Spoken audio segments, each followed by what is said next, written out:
تبارك الذي بيده الملك وهو على كل شيء قدير الذي خلق الموت والحياة ليبلوكم أيكم أحسن عملا وهو العزيز الغفور. بسم اللہ الرحمن الرحیم حامد و مصلیا اما بعد.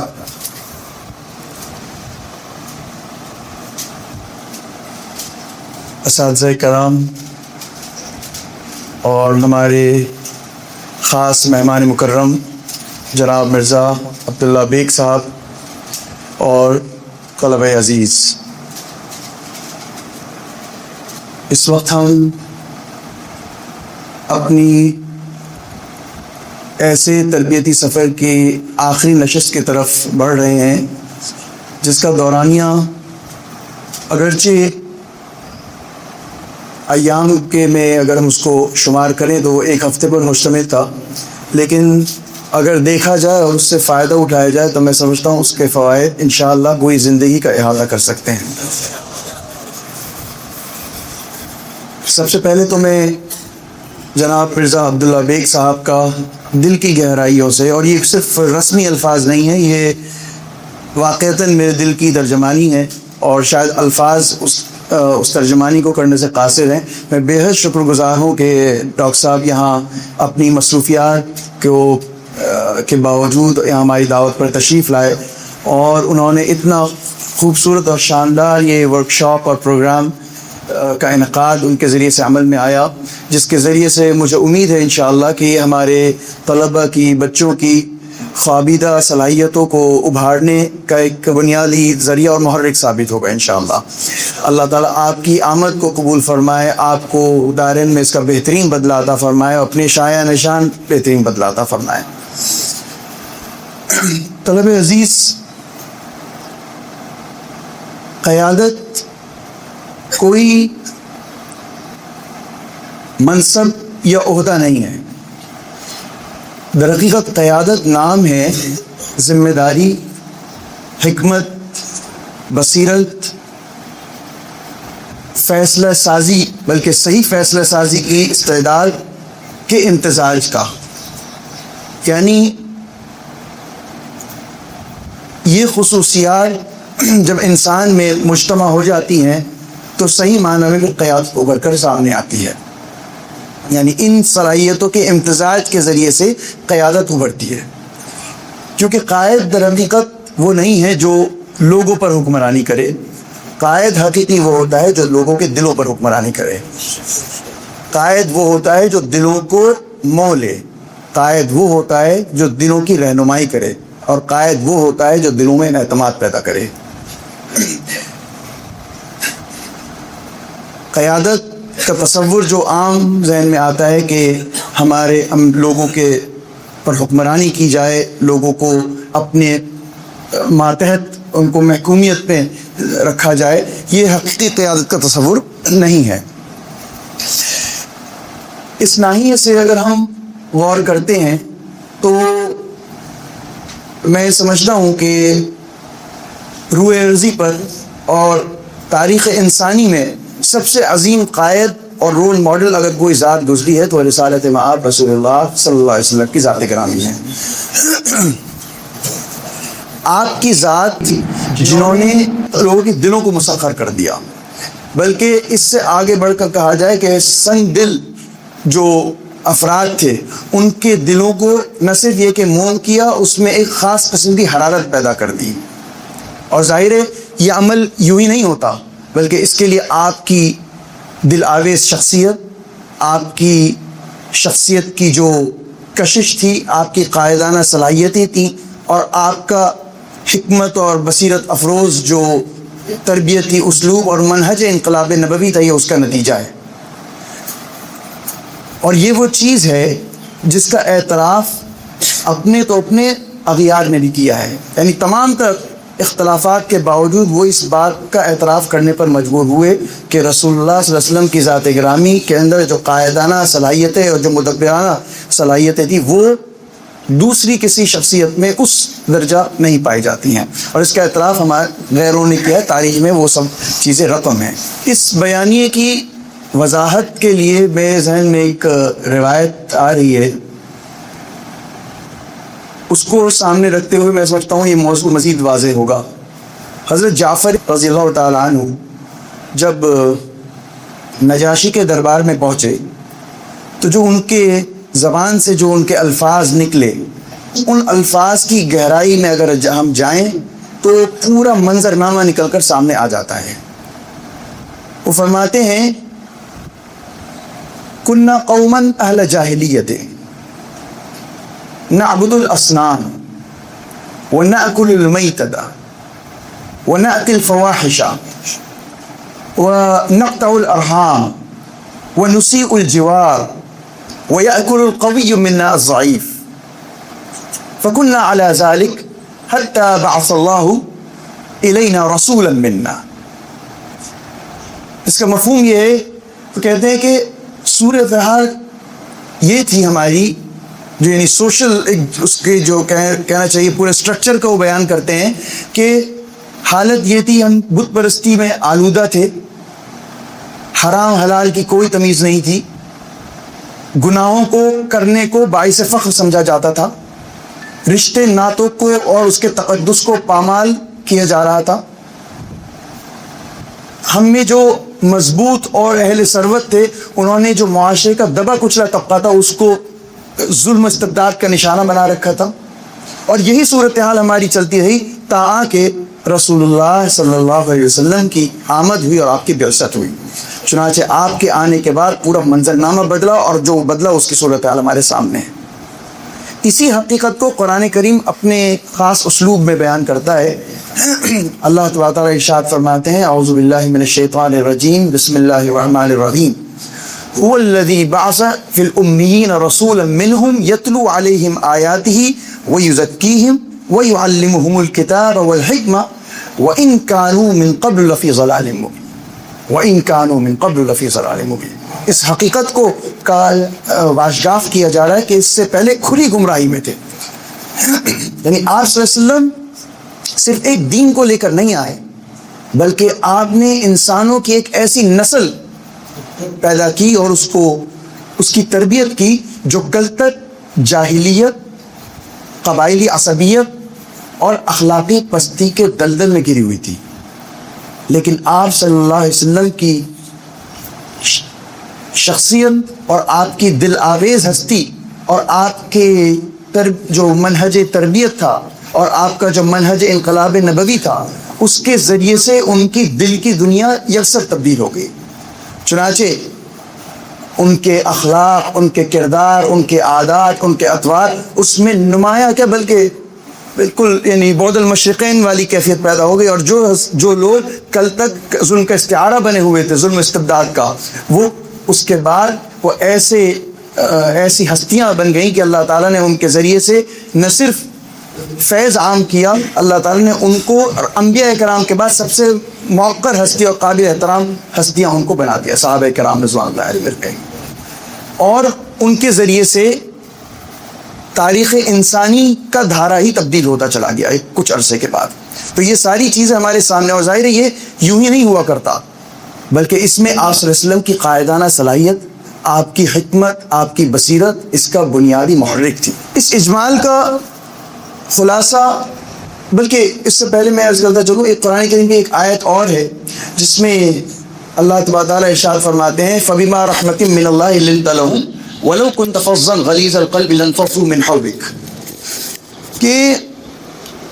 اللہ کا فضل ہے، اس کا انعام ہے کہ آپ نرم طبیعت واقع ہوئے ہیں۔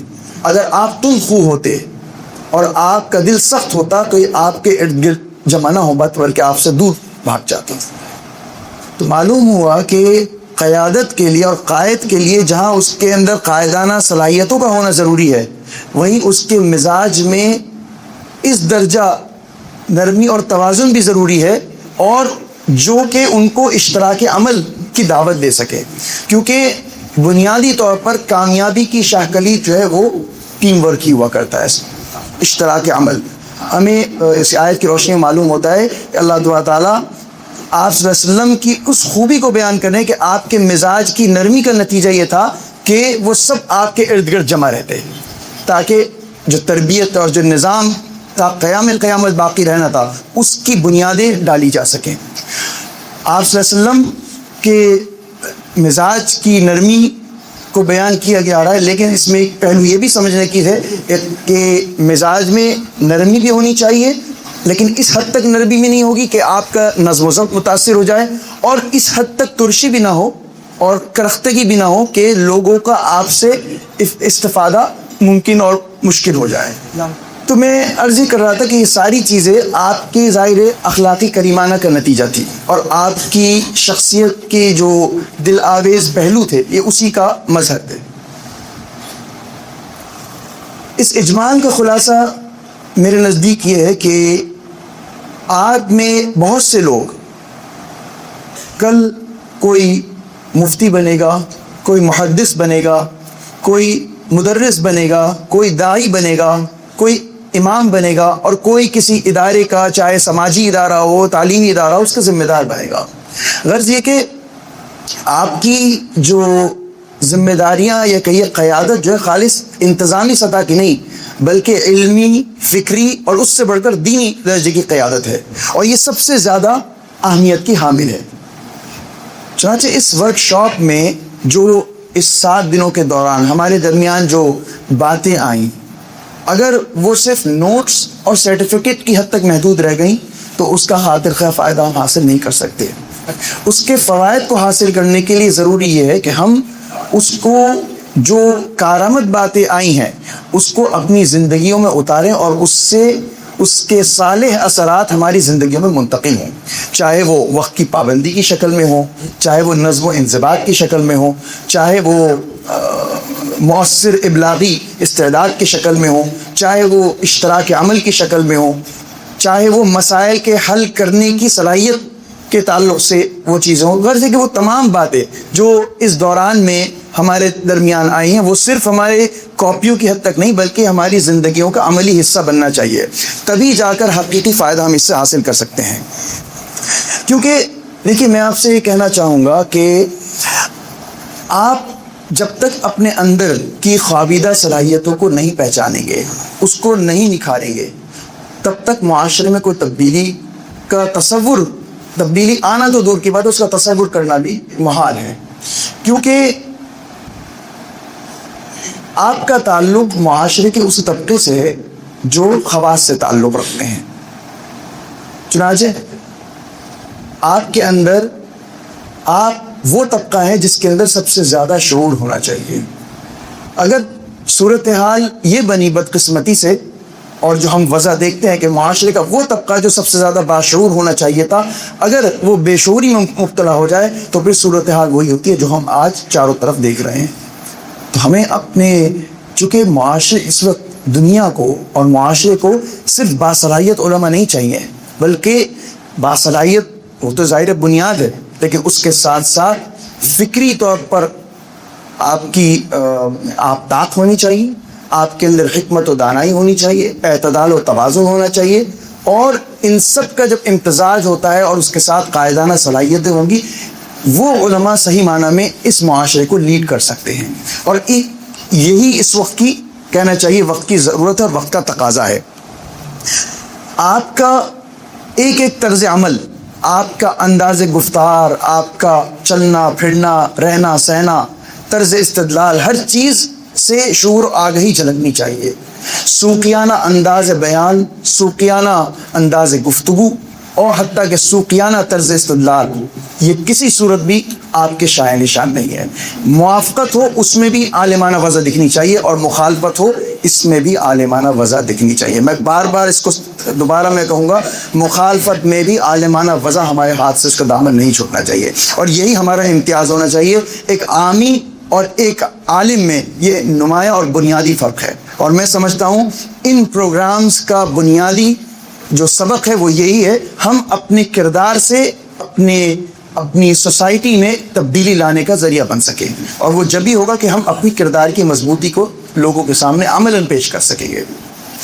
بہرحال یہ ایک خوشائند کوشش ہے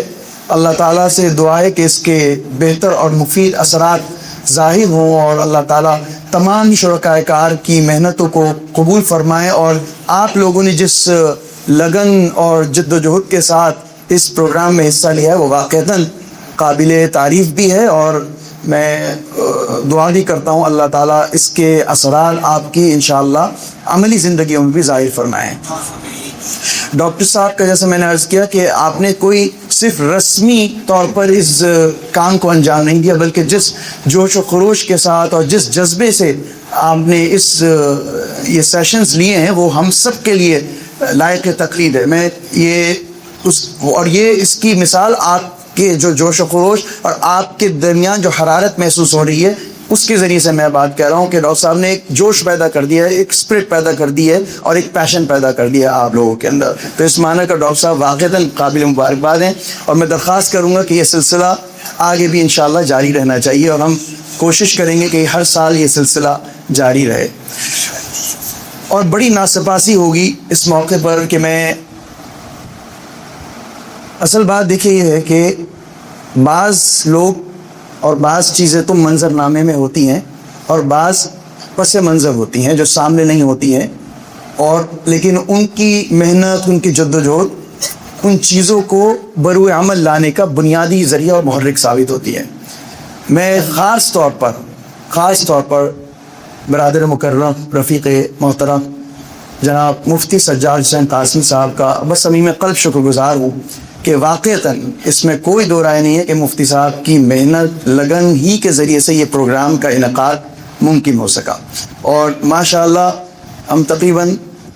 2-3 سال سے ان موضوعات پر بات کرتے ہیں۔ مفتی صاحب ہمیشہ اس تعلق سے فکر مند بھی رہتے ہیں، اور میری کچھ مصروفیات رہتی ہیں یا کہیں کچھ غفلتیں ایسی رہتی ہے کہ میں چیزوں پر توجہ نہیں دے پاتا، لیکن مفتی صاحب بار بار مجھے متوجہ بھی کرتے رہے اور یاد دہانی کراتے رہے، تو میں سمجھتا ہوں یہ پروگرام ان کی محنتوں کا نتیجہ ہے۔ اللہ تعالیٰ آپ کو شایان شان بہترین بدلہ عطا فرمائے، اور آپ کی محنتوں کو، مساعی کو، جملہ جھوٹ کو اپنی بارگاہ میں شرط قبولیت سے نوازے۔ اسی کے ساتھ میں عرض کرنا چاہوں گا کہ ہمیں ادارے کے روح رواں حضرت محترم صاحب کو اپنی دعاؤں میں فراموش نہیں کرنا چاہیے، کیونکہ میں یہ بات حقیقی بنیادوں میں اگر میں کہوں کہ پروگرام درحقیقت انہی کے خواب کی تعبیر ہے۔ ان کا نقطہ نظر بنیادی طور پر یہی کہ طلبہ کے اندر علمی استعداد کے ساتھ فکری پختگی بھی بہت ضروری ہے، اور اس قسم کے جو پروگرامز کا انعقاد ہوتا ہے یہ اسی کی کوشش ہے اور اسی کی طرف ہم بڑھتے جا رہے ہیں۔ تو حضرت والد صاحب خاص طور پر اس تعلق سے بہت فکر مند رہتے ہیں، اور جو وضع بن چکی ہے، جو صورتحال چاروں طرف ہم دیکھتے ہیں، اس سے بہت ہی کہنا چاہیے دل برداشتہ بھی ہوتے ہیں، اور ان کے ذہن میں یہ خیال مزید پختگی کے ساتھ آتا ہے کہ ہمیں ظاہر ہے جو ہماری ذمہ داری یہ ہے کہ ہمارے جو بچے ہیں، ہمارے جو فضلہ ہیں، ان پر محنت کی جائے۔ صرف بولنا لکھنا مسئلے کا حل نہیں ہے، عملی پیش رفت ہونی چاہیے، تو عملی پیش رفت کے لیے یہ سارے پروگرامز کرائے جاتے ہیں۔ میں امید کرتا ہوں انشاءاللہ اس کے اچھے اثرات ہم لوگ مستقبل میں اپنی زندگیوں میں محسوس کریں گے۔ بہرحال اس دعا کے ساتھ آپ کے ساتھ رخصت ہوتا ہوں کہ اللہ تعالیٰ اس پروگرام کے صالح ثمرات ظاہر فرمائے، علم کے ساتھ عمل، اخلاص کے ساتھ ہمیں اس کے اندر استقامت عطا فرمائے، اور ساتھ ساتھ یہ پروگرام صالح قیادت کی تشکیل کا ایک بہترین ذریعہ ثابت ہو۔ اللہ تعالیٰ تمام شرکائے کار کی محنت کو، آمد کو، پڑھنے پڑھانے کو، بیٹھنے کو قبول فرمائے۔ وآخر دعوانا الحمدللہ رب العالمین۔ تبارک الذی بیدہ الملک وهو على كل شيء قدیر، الذي خلق الموت والحياة ليبلوكم أيكم أحسن عملا وهو العزيز الغفور۔